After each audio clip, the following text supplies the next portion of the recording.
Sabi ko nga, isa lang dito, isa rin tama. Sabi ng totoo. Well, in fact, never objected that motion of Congressman Tulfo. And even at the very least, he never abstained. That is a unanimous decision for the committee to cite in contempt General Mariano during that hearing.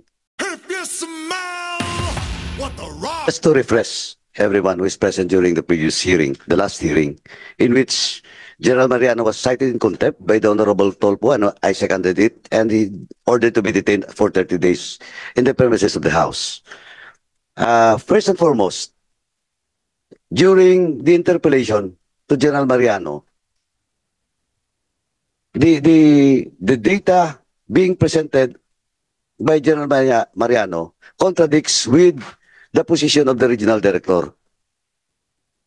Now, sabi ko nga during the break, sabi ko nga doon kay, ito question of the first issue that was raised na he never lied. He never refused to answer. Of course, he never refused to answer. But for us, the conclusion of the committee lied. General Mariano lied during that hearing. Kasi, tinanong ko pa nga I am the one who asked, what is for the interest of RD, of the regional director, to lie? None. And when in fact, the video that was presented when RD and his office investigated Lieutenant Colonel Guevara, napakalinaw po na RD wants the truth to come out. Dinitalya niya pa, makita mo po. And RD has nothing to do with it.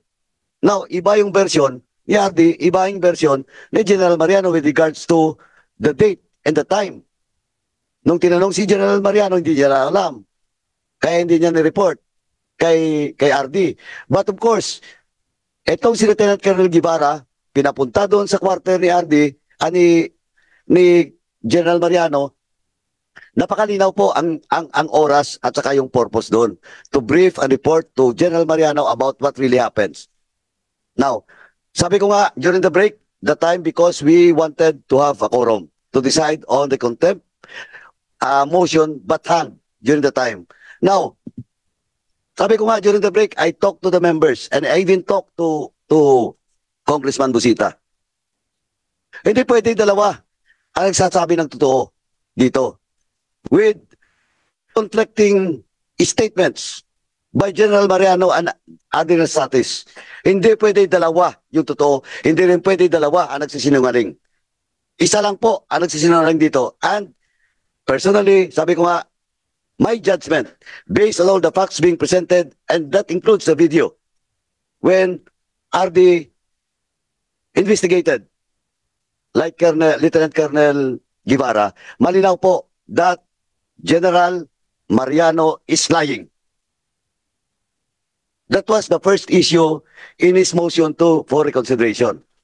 And before I proceed to the second point that being raised in that MR, ako mismo sinabi ko, all those in the practice and then under the rules of the House, all those cited in contempt in any committee hearing, in any committees in the House, you have all the right to file a motion for reconsideration. But reading the motion for reconsideration, sabi ko nga, General Mariano during the time is lying. Number two, parang he lectured the motion for reconsideration that was filed by General Mariano, hindi ko alam kung siya mismong gumawa o his lawyer.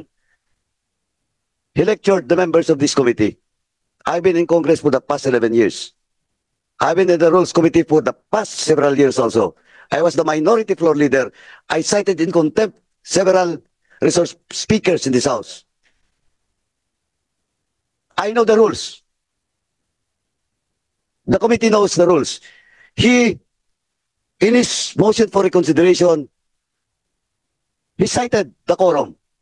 And for the record, to refresh all the members, or to refresh all the members and all the resource persons present during the last hearing, the chairman suspended the hearing. Why? because we need the quorum, the time, and we need at least two-thirds of the members present, there being a quorum. And we have 9 members during the time. That's the second point. We have a quorum, the time.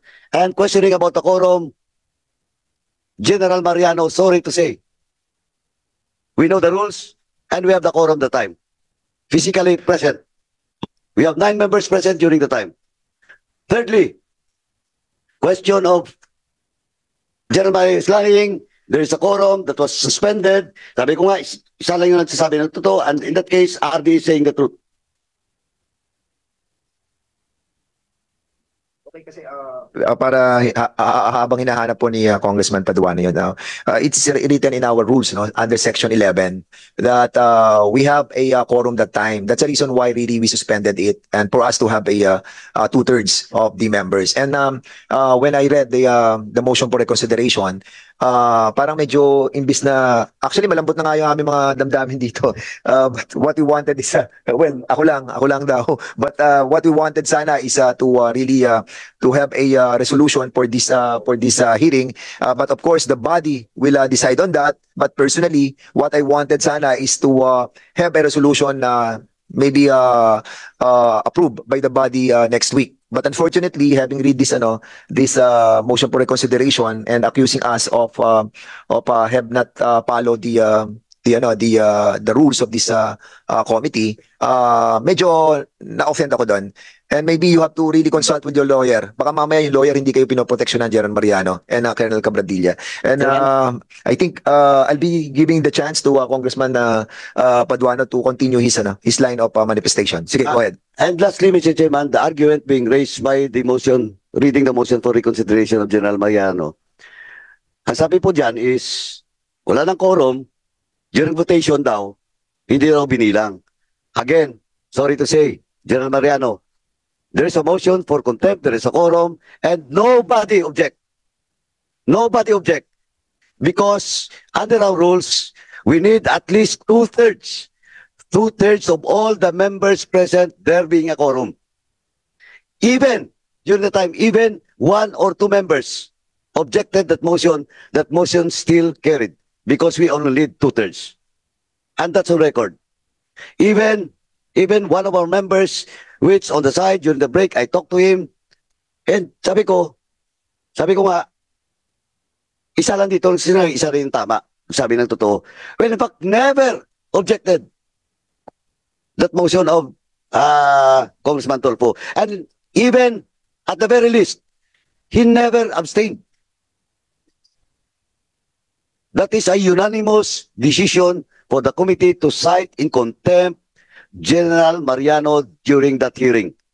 So in short, Mr. Chairman, all the arguments being raised by General Mariano based on our rules are baseless. There's no basis for me personally to move or to support any motion to lift the contempt and detention order for General Mariano. For me, the motion of contempt and the detention for 30 days stays. Thank you, Mr. Chairman. Mr. Chairman, ako nga, sabi ko kanina, during the break, sabi ko, if anybody will move to lift the motion, to lift the contempt and the detention, ako wala akong problema. Kasi patapos na rin tong hearing na to. Yeah. But of course, reading that motion for reconsideration is an insult to the members of this committee and to the House of Representatives. Parang nilecture pa kami dito. Eh ngayon, napakalinaw po. You're lying. General Mariano is lying. We have two-thirds of all the members present unanimously voting to contempt and to detain. We never violated our internal rules because we know our rules. As a matter of fact, Congressman Paduano, no? You're done, no? You're done, no? Hindi rin po nakasulat sa House rules that we have to take cognizance of your motion for reconsideration. Never, or none in the House rules that is written that we have to take action on your motion for reconsideration. There's no such thing. The reason why we're tackling this issue because we are in the brink of trying to have a resolution on this House Resolution number 4171. Am I correct? Chairman. Wala po sa, we're about to be done with this resolution, but unfortunately, we have received this letter coming from you. So, Chairman, Again, last sige, point lang. Congressman Paduano. Ganito lang po, the chairman is correct. There is no such provision in the rules that a motion for reconsideration will be considered by this committee. We are forced to reconsider that motion for reconsideration. But of course, that is now the tradition in the House. For the past several years, for the past several decades, that is the tradition in the House. Giving due process, due consideration to those persons cited in contempt. Kaya, lenient pa kami dun eh. Well, in fact, for the record, in my committee in public accounts, kami ni Chairman ako, may mga nag-motion for reconsideration and we consider it. But they never questioned our rules. They never questioned about the ruling of the chairman and the committee members. It's all about humanitarian consideration, medical consideration. But questioning our rules, sabi ko nga, Yeah. may problema kayo sa amin. Okay, I think General Mariano wanted to raise his hand. We will give him a chance to answer back. Please, General Mariano. Yes, Mr. Chair, Your Honors. My apology for submitting haphazard my MR because I haven't read yet more yung aking MR. It was prepared by my lawyer, Sino po ba ang lawyer niyo, General Mariano? Attorney Ann Pascual po. Kanina lang po niya kasi po napadala. Gusto ko lang pong maparating kagad. Hindi ko po masyadong and it's my fault, Your Honors, that it was submitted na hindi ko man lang siya nabasa because we don't have time dun sa mag-communicate sa ating mga lawyers kasi wala po kaming dalaw po. Yung limited time na use of cellphone po, hindi rin po namin magamit sa kanila. Pero meron po kayo, inaalaw po kayo ng dalaw. Meron Ah. lamang pong oras at ang paggamit po ng cellphone ay inaalaw din po. 1 Pero hour may po. oras din po. Opo, pero Yes. kanina lang po kasi na-submit yun, Your Honor. Kaya Because this is the policy of this Congress, not giving all the leeway, no? By Opo. using the cellphone and Ayan. sa dalaw po may oras din po. As a matter of fact, ay alam naman po natin nangyari, di ba? Supposedly dapat hindi nakakapasok yung mga baril na naipasok ni Sergeant Desden, no? So we are also trying to secure the premises of this house, no? To prevent such incident to happen again. So ang pumirma doon, eto dito. So are you going to be are you going to say something, Congressman Ako? Chairman? If not, sige, Uh, Congressman just Paduano. just to react to the manifestation of General Mariano. Ako po, General, your apologies is accepted personally. Pero again, sabi ko na nga, you seek the guidance of your lawyer.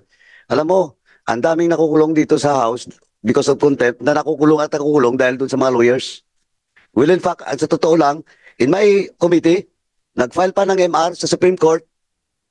O ngayon, sinoko sila ng Supreme Court. Why they should not be cited in contempt by the Supreme Court? Kaya, ako as an advice to each and everyone, hindi pa lang naman to, may mga susunod pa ng mga hearing kayo, sana naman po, pag-isip-isipan natin, saka talagang pag-aralan natin. That's your right to seek the legal advice of a lawyer, but still, because you are the one who signed it, may problema ka, but personally, I accept your apologies. Since Thank you, General. Congressman Paduano that the good general have apologized, no? We accept naman your apology. But unfortunately, yun na nga, this morning we have already decided sana to discuss yung resolution, no, for the finality nung issue that was brought up by Congressman Ako. But now I have to ask again our members for this purpose. But since nangyari na yan and the apology was accepted, so maybe we will be discussing this furthermore. Okay? Sige, General Mariano, but before we proceed to the next issue. yes, Mr. Chair, again, I would like to apologize to our honorable members of this committee. Wala po akong intensyon na i-disobey po ang this committee. Ang hiling ko lang po sana, Mr. Chair, yung hindi po naisama po doon ng aking lawyer dahil nga po hindi na, siya na po ang gumawa po kasi ng Mr. Chair na para lang po sa aking pamilya na sadya pong nahihirapan sa sitwasyon, and I plead that I will be restored with my freedom and be allowed to go home with my family. Yun lang po yung hindi po nailagay doon, Mr. Chair, but I don't have the intention to disobey this honorable committee, Mr. Chair. And again, my apology, and it's my fault for not reading kaagad po yung ano, Mr. Chair. Actually, ayoko na lang basahin na General Mariano kasi masyadong strong words yung ginamit ng lawyer mo. And ito naman kay Cabradilla, Sorry po, Mr. what we wanted as ano naman, I read your medyo hindi naman siya ganun ka strong, but kasi ang sinasabi parang hindi kayo nagsinungaling eh. You did lie. Yun ang naging decision ng committee ito. And nakita naman natin sa hearing yun. And we don't want to be accused that we decided to cite you in contempt because we just wanted to put you in our custody. Wala atang sense yun na gusto lang namin kayo kulong. Hindi, because we have seen all the evidences that was presented not only by the PNP official, even those members that are part of your operation team.